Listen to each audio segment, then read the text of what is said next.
Queen's Guard shouts make way at armed police officer. The streets around the palace were quieter than usual, as most of the tourists hadn't yet begun their day's sightseeing. It was still early, but the iconic London landmark was already seeing a steady flow of people, each lost in their own thoughts. Some were early joggers enjoying a morning run around the palace gardens, while others, mostly tourists, snapped photos of the famous gates or admired the historic architecture. On this particular morning, Sergeant William Harper had just finished his early shift at the police station. He'd been up since 5 a.m., walking the streets of Westminster, keeping an eye on everything from traffic violations to possible trouble spots. His job as an armed police officer was not always glamorous, but it was necessary. He'd been doing this for over 10 years, and the routine had become second nature to him. His usual route took him past the grand, iron gates of Buckingham Palace. Most days he didn't give it much thought. It was just another landmark in his daily patrol. But today, as he approached the palace, something felt different. The air seemed a little thicker, the atmosphere just a little more charged. Maybe it was because there were a few more police officers out than usual, standing in strategic positions, scanning the crowds with their trained eyes. It was also known that there would be a high-profile event happening later that day, a royal visit, and the security measures had been ramped up in preparation. As he neared the palace, Sergeant Harper spotted Private Jack Carter, a Queen's Guard, standing tall and rigid near the entrance. His posture was perfect, his uniform immaculate. Carter had been assigned to guard duty outside Buckingham Palace for several months now, and he was no stranger to the constant attention from the public. Tourists would often try to catch a glimpse of the famous red uniforms and tall bearskin hats, snapping countless photos and videos. Most of the time, Carter could ignore the attention, though there were moments when the crowd's curiosity became a bit much. Today, it seemed like it might be one of those days. Sergeant Harper slowed his pace as he approached the gates, his eyes scanning the area.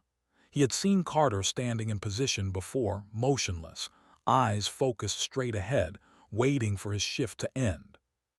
But something felt off this time. Harper wasn't sure what it was, but there was a certain tension in the air, almost as if something was about to happen. As he walked closer, he noticed more police officers around the palace than usual, their expressions serious and alert. But they weren't the only ones on edge. Carter's sharp voice broke the silence. "Make way for the Queen's Guard," he called out, his words ringing through the air. Harper, caught off guard by the sudden shout, paused mid-step. His eyes narrowed, and for a brief moment, he wasn't sure how to react. He had heard the Queen's Guard issue this command before, usually when they needed to make way for an important figure or when moving through crowded areas. But this time it felt different, more commanding, more urgent, and it was directed at him. Sergeant Harper wasn't one to back down from a challenge. As an armed police officer, he was used to handling tense situations, keeping calm and collected no matter what. But there was something about the way Carter had said it, the sheer authority in his voice, that made Harper stop in his tracks. It wasn't just the words, it was the manner in which they were spoken, with all the weight of tradition and discipline behind them. For a moment, neither man moved. The air between them thickened as the seconds stretched out, the sounds of the city around them fading into the background. Harper's brow furrowed slightly as he considered his next move. He wasn't sure whether Carter was simply doing his job, following protocol, or whether there was some other reason for his sudden shout. Private Carter, meanwhile, remained perfectly still. His eyes, though focused straight ahead, were aware of everything around him. He had been trained to stand at attention in the face of distractions. The movement of tourists, the noise of the streets, even the occasional protester, they all became background noise to him. His task was simple: protect the palace, follow orders, and uphold the centuries-old tradition of the Queen's Guard. But today, There was something about Sergeant Harper that made Carter feel a flicker of uncertainty. The officer was clearly not a tourist, and he wasn't just a civilian walking by. Harper's presence was authoritative. The way he carried himself, calm, yet ready for anything, was not lost on the guard. It made Carter second-guess the instinct to issue the command, but protocol was protocol. He had a job to do, and he would do it without hesitation. As the silence between the two men deepened, a small crowd of onlookers began to gather. People had noticed the standoff. Some pulled out their phones, ready to document whatever was unfolding before them. This wasn't something they saw every day. An armed police officer and a Queen's Guard locked in a silent battle of wills. It wasn't clear to the crowd what had sparked the confrontation, but they could sense the tension in the air. Sergeant Harper stood tall, his hand instinctively resting near his holstered firearm. He was used to confrontation, but this wasn't a typical situation. In the streets of London, he dealt with criminals and protesters, but here, in front of the palace, it felt different. The Queen's Guard were symbols of something much bigger, symbols of history, tradition, and duty. And Harper knew that in situations like this, it was important to remain composed. The crowd continued to watch, some whispering among themselves, while others simply observed in silence. Harper could feel their eyes on him, but he didn't let it affect him.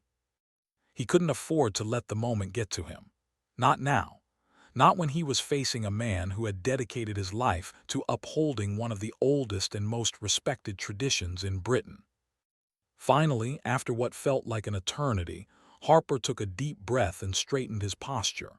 His mind raced as he tried to decide what to do next. He knew he had to say something, but what? How would he respond to a man who had been trained to stand firm in the face of any challenge? Just as he was about to speak, a senior officer from the nearby police station appeared. Officer Sarah Reynolds, a veteran with over 20 years of experience, had been monitoring the situation from a distance. She could sense the building tension and knew that this was a situation that needed to be handled with care. Walking over to the two men, she gave a quick, professional nod to Harper and then turned to Carter. "Private Carter," she said, her voice calm yet firm. "Stand down for a moment." Carter didn't flinch, but he acknowledged the officer with a brief nod. The tension in the air immediately lessened as Officer Reynolds placed herself between the two men, signaling for Harper to step back. Harper, sensing the intervention, took a step back, allowing the situation to cool down. He could see that Carter's face, though still stoic, seemed to relax ever so slightly as the senior officer took control of the situation. The crowd, sensing that the tension was finally easing, began to disperse, though a few continued to watch from a distance, unsure of what had just occurred. For them, it was just another quirky moment in the chaotic yet charming atmosphere of London. But for the three individuals involved, it was something deeper, a brief clash of duty, tradition, and authority. Sergeant Harper exchanged a look with Officer Reynolds, who gave him a subtle nod. The moment was over, but both of them understood the unspoken message. When it came to the Queen's Guard, there were certain lines that couldn't be crossed, no matter how well-intentioned the action might be. For now, the street outside Buckingham Palace was calm again, the tensions dissolving into the cool morning air. But the encounter between the armed police officer and the Queen's Guard would not be forgotten anytime soon. It was a rare moment of friction in the daily rituals of London security, a reminder that even in the most disciplined of roles, human tension could spark where least expected. Sergeant Harper stood still, trying to process the unusual moment that had just unfolded before him. The words "make way for the Queen's Guard" still echoed in his mind, reverberating like the ringing of a bell. He was used to giving orders, used to being the one in control, but in this moment it felt different. Private Carter had spoken with such authority, with such certainty, that it threw him off guard.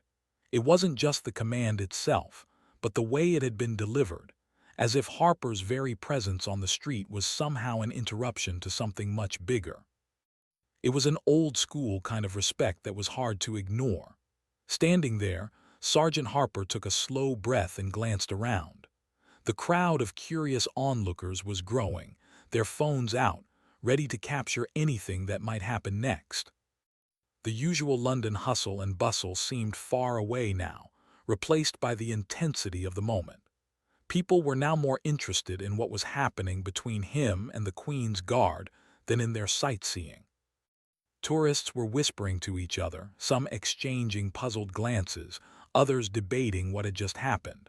Was this some sort of street performance? A new kind of London tour? A moment of awkward confrontation? For a few seconds, the whole world seemed to stop. Harper's mind was focused on one thing: how to handle this situation without losing face. As an armed police officer, he dealt with dangerous criminals, unpredictable situations, and high-stakes incidents. But this was different. This wasn't a criminal confrontation or a chaotic protest. It was a standoff between two men who had very different duties, responsibilities, and ways of carrying themselves in the world. Harper looked at Carter once again. The Queen's Guard was standing perfectly still, almost statue-like in his posture. His tall bearskin hat barely moved with the wind. His eyes, though locked straight ahead, were alert. There was no doubt that Carter had the upper hand in this situation. His job, after all, was rooted in tradition and history. He was part of an institution that had stood the test of time. His role was more than just security. It was a symbol of loyalty and duty to the crown. And that wasn't something that could be ignored or taken lightly. But Harper wasn't just any police officer. He was someone who had been in the force long enough to know when to stand his ground and when to back down. His gaze shifted from Carter to the surrounding crowd. They were still watching, some pretending not to care, while others whispered excitedly. No one had expected to see two figures, each with their own responsibilities, at odds like this. There was an odd tension in the air, and it wasn't just between the officer and the guard. Harper realized that even the tourists were holding their breath, waiting for something to happen. It was as if everyone was waiting for an explanation, for someone to give them a sign that everything was fine, that it was just another day in London. But things were different now.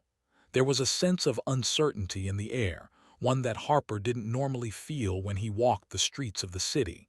The standoff, however, couldn't last forever. Harper knew that. The Queen's Guard wasn't going to move, and neither was he. The moment had stretched too long, and something had to give. But Harper didn't know what would come next. There were too many unknowns, too many factors that he couldn't control. It was then that he heard the sound of footsteps approaching from behind him. A voice, calm but firm, called out, "Sergeant Harper, step back." Harper turned to see Officer Sarah Reynolds walking towards him. She was one of the senior officers at the station, someone who had seen it all and then some. She had been working in London long enough to understand how to handle situations with tact and authority. But she was also someone who knew when to intervene, especially when something wasn't quite right. "Private Carter," Officer Reynolds said, turning her attention to the Queen's Guard, "please stand down for a moment." Carter didn't flinch, but he did acknowledge the officer with a small, almost imperceptible nod. For a moment, it seemed like the air had shifted. The tension was still there, but the presence of Officer Reynolds, her calm demeanor and authoritative voice, had brought a sense of order back to the scene. Harper took a step back, not because he was being told to, but because he could feel the situation slowly starting to de-escalate. Officer Reynolds had the experience and the confidence to know exactly how to handle this delicate moment. It wasn't about power. It was about keeping things in check, making sure nothing went too far. The crowd, sensing that the confrontation was resolving itself, began to murmur among themselves, their curiosity turning to whispers.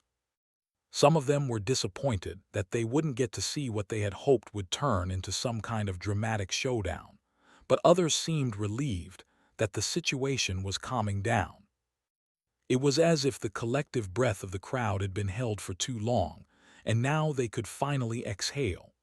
Officer Reynolds stood between the two men, her body language relaxed but firm, signaling for both Harper and Carter to step back and reassess. The crowd started to disperse, slowly, quietly, as if nothing had happened at all. The usual noise of the busy streets began to seep back in, and the moment of tension between the two men faded into the background. For a few seconds, it was as if nothing had changed. The world outside Buckingham Palace returned to its normal rhythm, but for Harper and Carter, the impact of that brief encounter lingered. Harper could feel his pulse starting to return to normal. He was no longer on edge, but there was a strange sense of introspection that began to creep in. What had just happened? Why had it escalated so quickly? He looked over at Carter once more. The Queen's guard was still standing tall, his gaze forward, eyes unfazed by what had just transpired. For a moment, Harper couldn't help but feel a sense of respect for the guard's unshakable discipline. It wasn't that he admired the standoff. They had both been in an uncomfortable situation. But he did respect the guard's unwavering commitment to his post, his role, and the history he represented. Harper couldn't help but think that Carter's entire life, his very identity, had been shaped by this tradition. It wasn't just about standing still or following orders. It was about being a part of something much bigger than himself. The Queen's Guard weren't just soldiers. They were part of a living history that stretched back centuries. They were symbols of duty, honor, and the monarchy itself. And then there was Harper. His role, too, was important. He protected the people, ensured the safety of the city, and worked in tandem with countless other law enforcement officers across the country. But his job was different from Carter's. It was more dynamic, more reactive. Harper dealt with the unpredictable chaos of city life. The unexpected moments, the criminal activity, the things no one planned for. He was trained to think on his feet, to act quickly and decisively. But standing still like this, taking orders from someone else, that wasn't his way. But in this moment, Harper realized something important. There was a time and place for both kinds of duty. Some jobs required stillness, a quiet dedication to tradition. Others required movement, flexibility, and adaptability. Both were necessary for the fabric of the city. Both were part of what made London and the people who served it so unique. Officer Reynolds turned to Harper and gave him a reassuring nod. "It's handled," she said, her voice steady. "Let's get back to work." Harper didn't need any more words. He understood. The tension had passed and things had returned to normal for now. As he resumed his patrol, he couldn't help but think about how things could have gone differently. How much of this standoff had been about pride, tradition, and duty, things that both men held so dearly. But for now, the streets of London were calm once again, and the city continued to hum along as it always did. The moment that had briefly electrified the air outside Buckingham Palace seemed to fade, like the last notes of a song disappearing into silence. The crowd had scattered, returning to their own little worlds of sightseeing and strolling through the streets of London. The usual sounds of the city, honking cars, chatter from tourists, the click of camera shutters, began to fill the space once occupied by tension and quiet stares. But for Sergeant William Harper and Private Jack Carter, the encounter was far from forgotten. Harper continued his patrol along the bustling streets of Westminster, his mind still swirling with thoughts about the standoff. He had been a police officer for years, but the confrontation had left him thinking about things he hadn't expected. The interaction with Carter, despite its briefness, had made him realize how different their worlds were. Carter, standing still in his immaculate uniform, was part of a centuries-old tradition, a tradition of stoic, unwavering discipline. Harper's world, on the other hand, was constantly moving, reacting to new situations, new challenges. As an armed police officer, Harper had to be ready for anything, from dealing with protesters to chasing criminals. His job was unpredictable, fast-paced, and often chaotic. But Carter's job, it was based on silence, strength, and an unbroken chain of duty that had been passed down through generations. The rest of the day was quiet. The high-profile event at the palace had come and gone without incident, and security had remained tight. Harper moved through the crowds, scanning the streets and ensuring everything was as it should be. But his thoughts would often wander back to the encounter outside the palace. What had really happened there? Was it just a clash of personalities, or was there something deeper? And what about Carter? What was going through his mind? Private Jack Carter was back at his post in front of Buckingham Palace, standing tall, still as a statue, watching over the crowd of tourists who had returned to their usual routine. To an outsider, nothing had changed.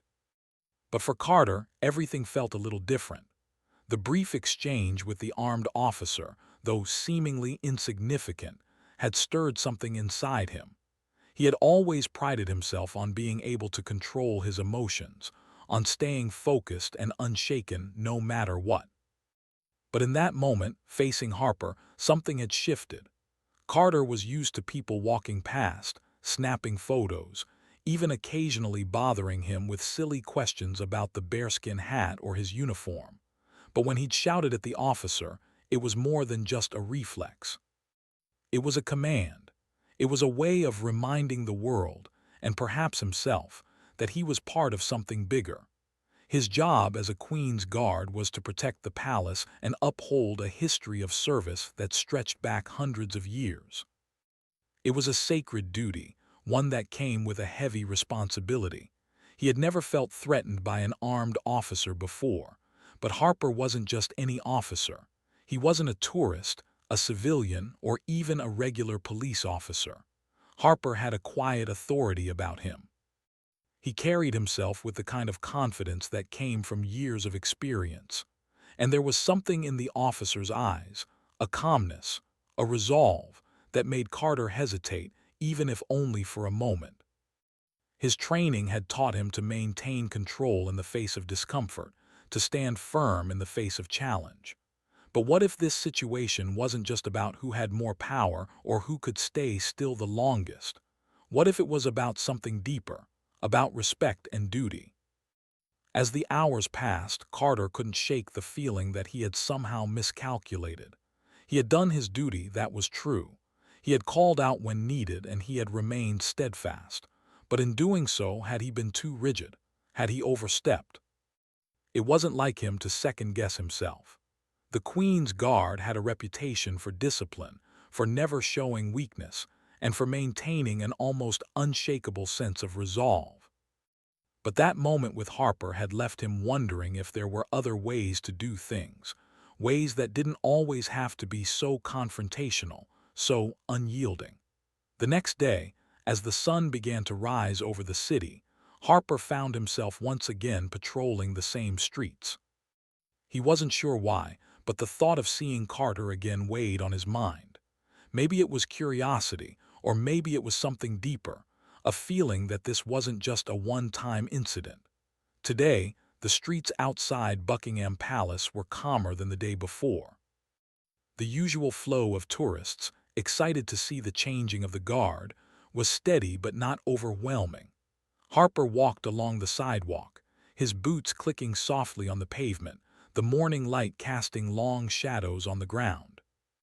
He could feel the weight of his thoughts, his reflection on the previous day's encounter. As he approached the gates, he saw Private Carter once again standing stoically in his position. The guard's tall bearskin hat remained as upright as ever, his back perfectly straight, and his gaze fixed forward. Carter didn't acknowledge Harper as he walked past, but Harper couldn't help but pause for a moment. Their eyes met briefly, and there was an unspoken understanding between them, a shared acknowledgement of something deeper than their professional roles. It was a brief connection, but one that spoke volumes about respect. Harper continued walking, but his thoughts lingered on Carter. What would it be like, he wondered, to live with such a rigid sense of duty? To have a job that required you to remain in one place for hours, hardly moving, constantly under the watchful eyes of the public. And yet, for all the stillness and discipline that came with Carter's role, Harper realized that there was a certain strength in that. Carter's job was not easy. It required an incredible amount of focus, patience, and mental fortitude. As Harper continued his patrol, he reflected on his own job, which, though filled with its own set of challenges, offered a different kind of intensity. He didn't stand still. His job was in constant motion, chasing suspects, diffusing situations, maintaining order in a city that never seemed to stop. It was an unpredictable life, one that demanded quick thinking and quick action. But as he thought about it more, Harper began to see that there was value in Carter's way too. The stillness, the discipline, the ability to remain unaffected by everything going on around him. It was a form of strength, one that Harper had never fully appreciated until now. As the day wore on, Harper couldn't help but feel a sense of quiet respect for Carter and the life he led.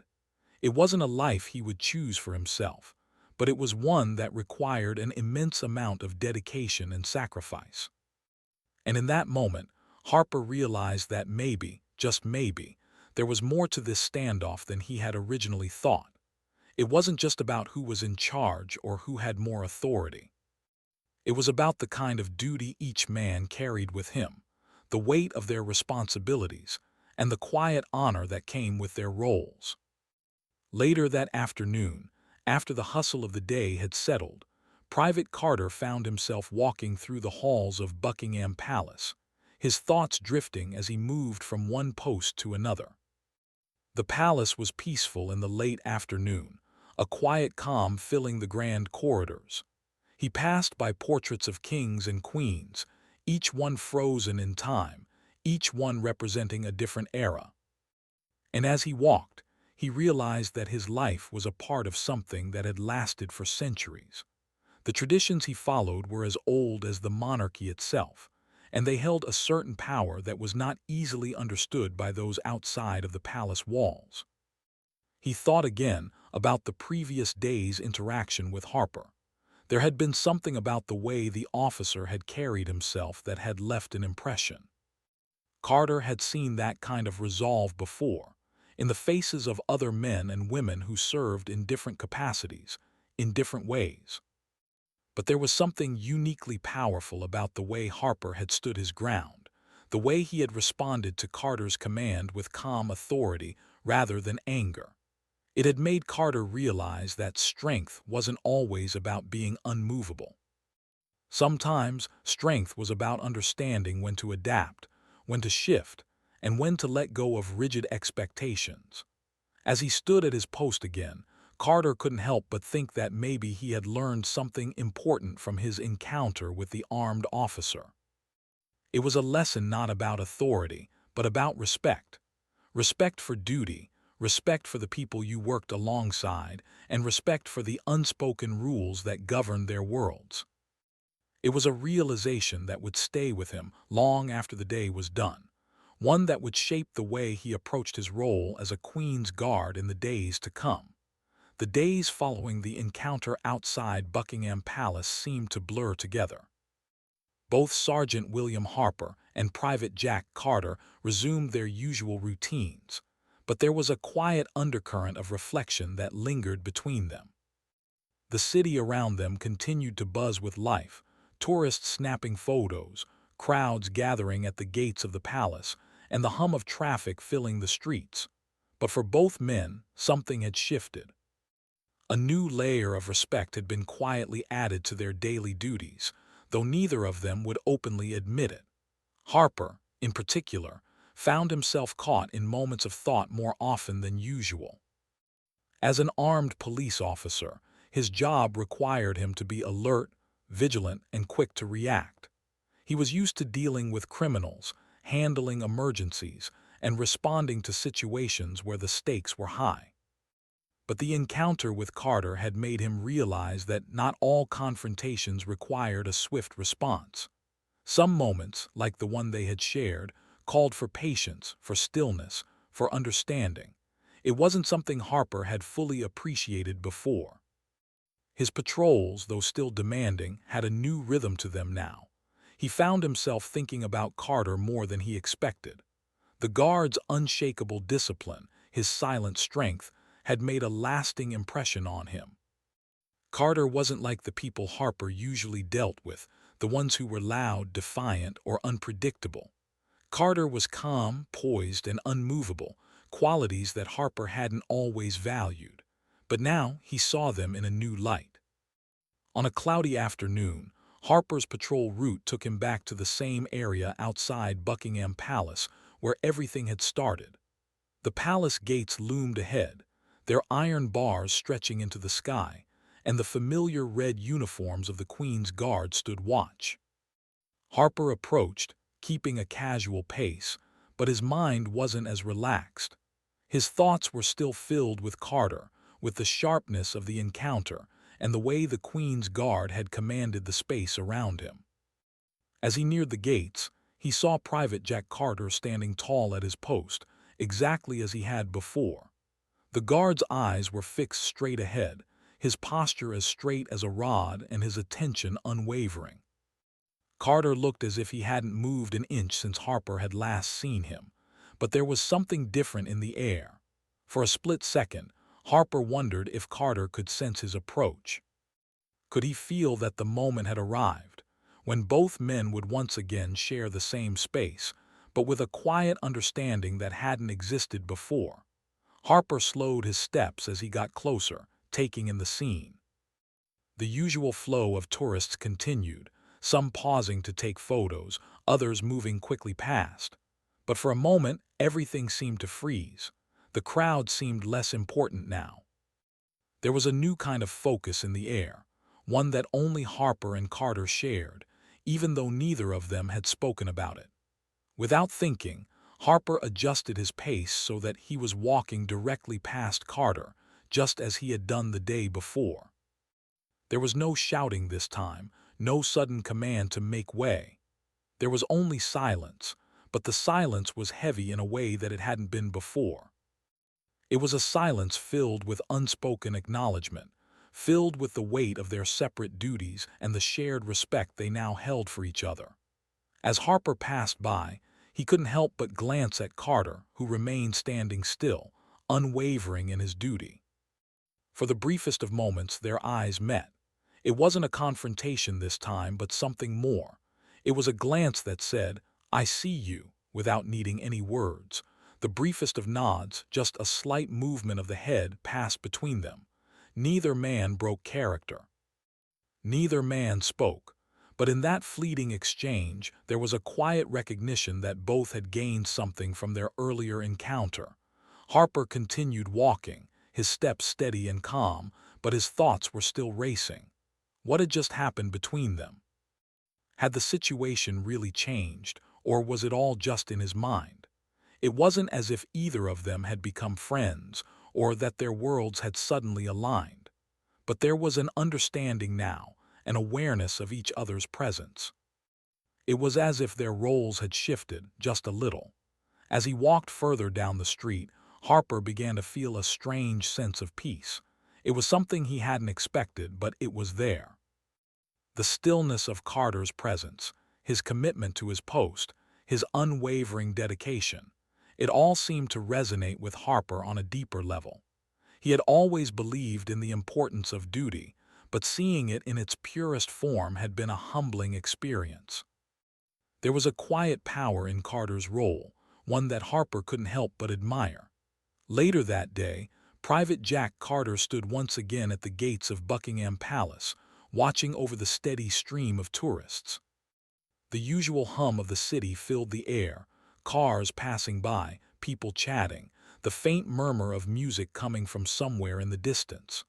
But for Carter, the world outside his post didn't matter.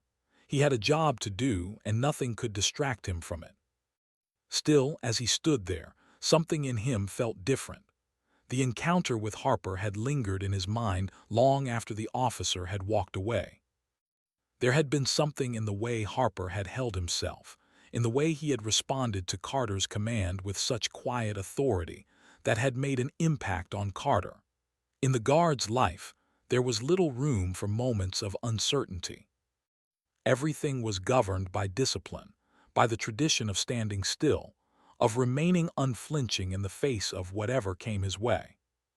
But Harper's calm, collected demeanor had shown him a different side of strength, one that didn't rely on rigid control but on understanding, on the ability to remain grounded without needing to prove anything.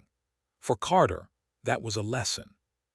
He had always prided himself on his discipline and focus, but he had never really thought about the power of quiet strength. Harper had demonstrated it in the simplest of ways, by not reacting when he could have, by not escalating the situation when he had the chance. It was a power that was as silent as Carter's own, but it came from a place of understanding, not just duty. The thought stayed with him throughout the day. He had often felt that his role was about protecting the Queen's palace, keeping the tradition of the Queen's Guard alive, and showing the world the might and grandeur of Britain's monarchy. But now, Carter realized that there was more to his duty than just standing still or commanding the space around him. His role was about more than just tradition. It was about maintaining a steady presence in a world that was constantly changing.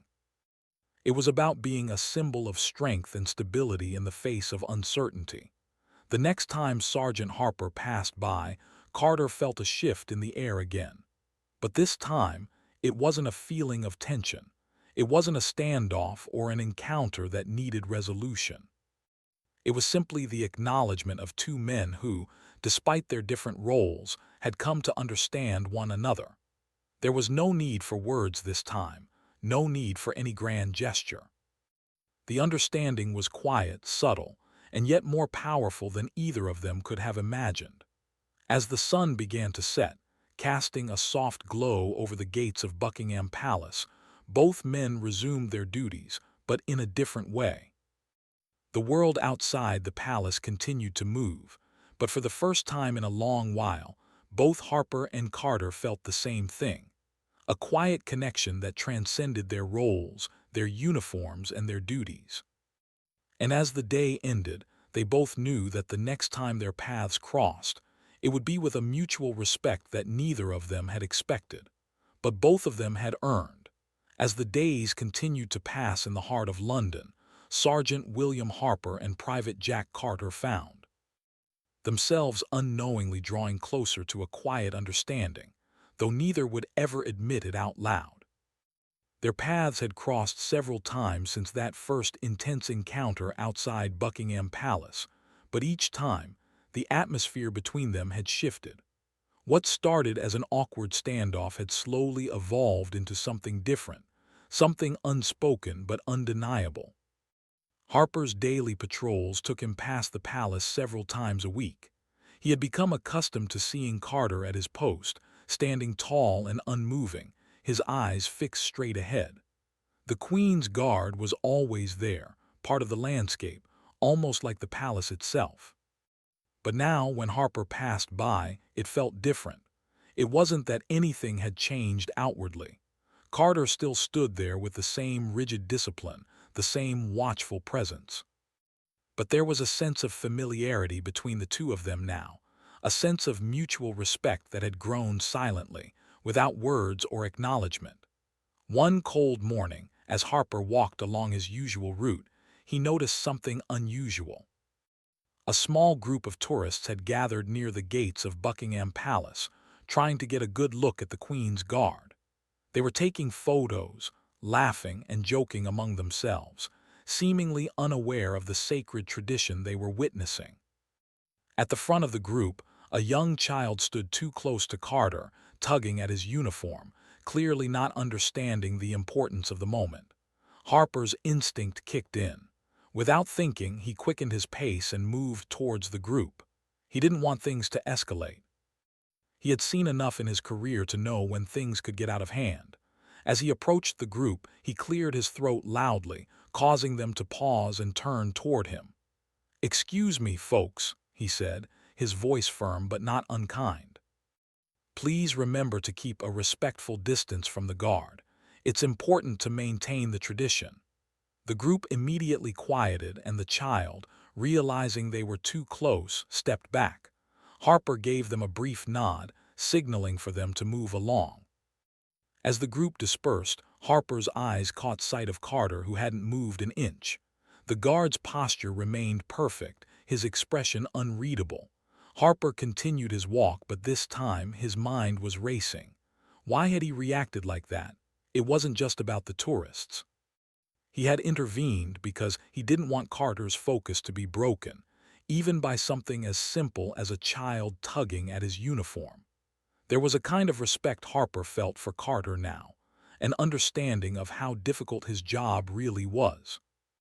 Standing still, dealing with distractions, maintaining his role as a symbol of tradition and strength, it was a responsibility Harper had come to appreciate more than he ever had before. The following week, something unusual happened. Harper was walking past the palace again, as he did most mornings. But this time, Carter's posture seemed slightly different. It wasn't that he was standing out of position. He was still as rigid as ever, but there was a subtle change in the way he held himself. His eyes flicked toward Harper for just a moment, and for a split second there was a faint acknowledgement between them. A brief moment where both men shared an unspoken understanding. It was a fleeting glance, but it spoke volumes. Harper didn't stop. He continued his walk, but the exchange had not gone unnoticed. He had come to realize something over the past few weeks.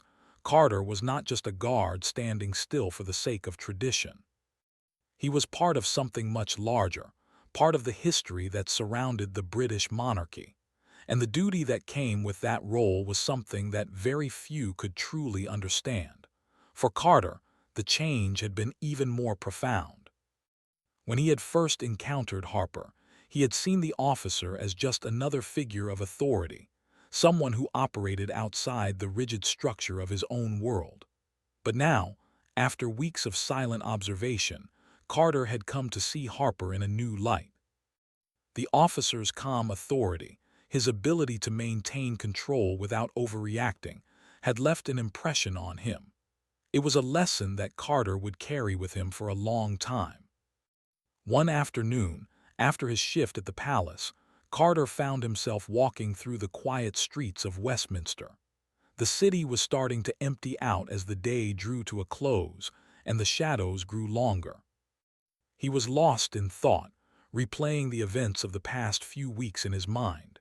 He had learned a lot about discipline, about the importance of standing firm in the face of challenge. But there was something else he had learned, something he hadn't expected to gain from the encounter with Harper.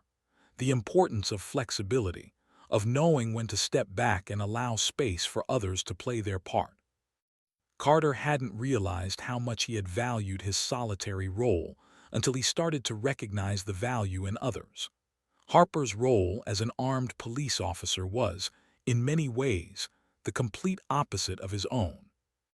Harper's job was about quick responses, reacting to danger and facing the unknown. Carter's job, by contrast, was about stillness, tradition, and guarding, a past that was slowly becoming more distant with each passing day. But both roles, in their own way, were essential to the city, to the country, to the way the public viewed the monarchy and its strength. And somehow, Harper had shown him that there was more than one way to be strong. That evening, as Carter passed by a local pub on his walk home, he saw Harper sitting inside through the window, talking to a couple of his colleagues. The group was laughing, relaxed, a far cry from the stoic soldier that Carter was used to seeing. The contrast struck Carter. The man sitting inside, enjoying a pint and a joke, was still the same person who had remained calm and collected outside Buckingham Palace during their brief confrontation. It made Carter realize something important. Strength wasn't always about being unmoved. Sometimes, strength was about being able to adapt to the moment, to balance seriousness with lightness, to know when to stand still and when to step forward. Carter hesitated for a moment, then decided to walk inside the pub. It wasn't something he usually did. Guards didn't often mingle with the public outside their posts, but today felt different. He stepped inside, scanning the room until his eyes met Harper's. The officer looked up, a bit surprised but not unwelcoming. Harper gave him a nod, gesturing to an empty seat at the table. "Join us for a drink," Harper asked, his voice warm, the edges of his mouth lifting into a smile. Carter hesitated, then nodded and took a seat. As he settled in, he couldn't help but notice how different the atmosphere was. No uniforms, no rigid stances, just a group of people enjoying their evening, sharing stories and laughing.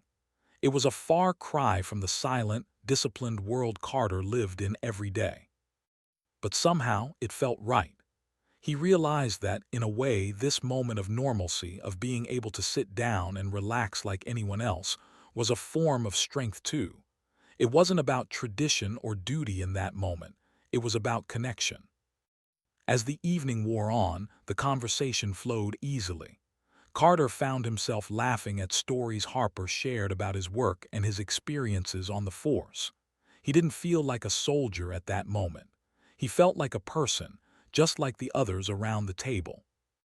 And for the first time in a long while, he allowed himself to let go of the pressure of his position, of the expectations that always weighed on him.